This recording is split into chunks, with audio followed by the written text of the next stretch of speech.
ହେ ପ୍ରଭୁ, ମଣିଷଟା କଲ ତୁମ ହାତ ଗଢ଼ାରେ, ଜନ୍ମ ଦେଲ ତୁମର ଏ ସୁନ୍ଦର ସୃଷ୍ଟିରେ। ମୁଁ ଜାଣେ ପ୍ରଭୁ, ଜନ୍ମ ଦେଇଛ ମାନେ ମରଣ ବି ରଖିଛ।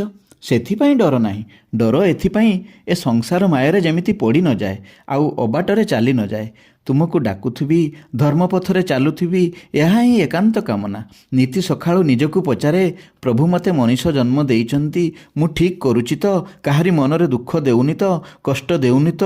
ମୋ ଦ୍ୱାରା କିଛି ଭୁଲ ହେଇଯାଉନି ତ? ନିଜକୁ ପଚାରିଲେ ଉତ୍ତର ପାଏନା। ଆଉ ତୁମକୁ ପଚାରିଲେ ତୁମେ କଥାଟେ ଥରେଟି ବି ହୁଅ ନା। ଚକା ଆଖିରେ ସବୁ ଦେଖୁଛ, ନାଲି ନାଲି ଓଠରେ ହସୁଛ। କୁହନା, କେମିତି ଡାକିବି ତୁମକୁ? ତୁମେ ଦିପଦ କଥା କହିବ। ପ୍ରତିଦିନ ରାତିରେ ତୁମକୁ କ୍ଷମା ମାଗି ଶୋଇଯାଏ।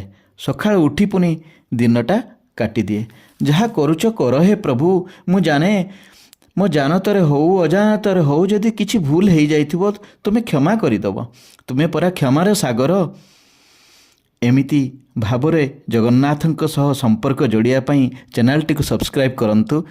ମନ ଦେଇ ଶୁଣନ୍ତୁ। ଜୟ ଜଗନ୍ନାଥ, ଜୟ ଜୟ ଜଗନ୍ନାଥ।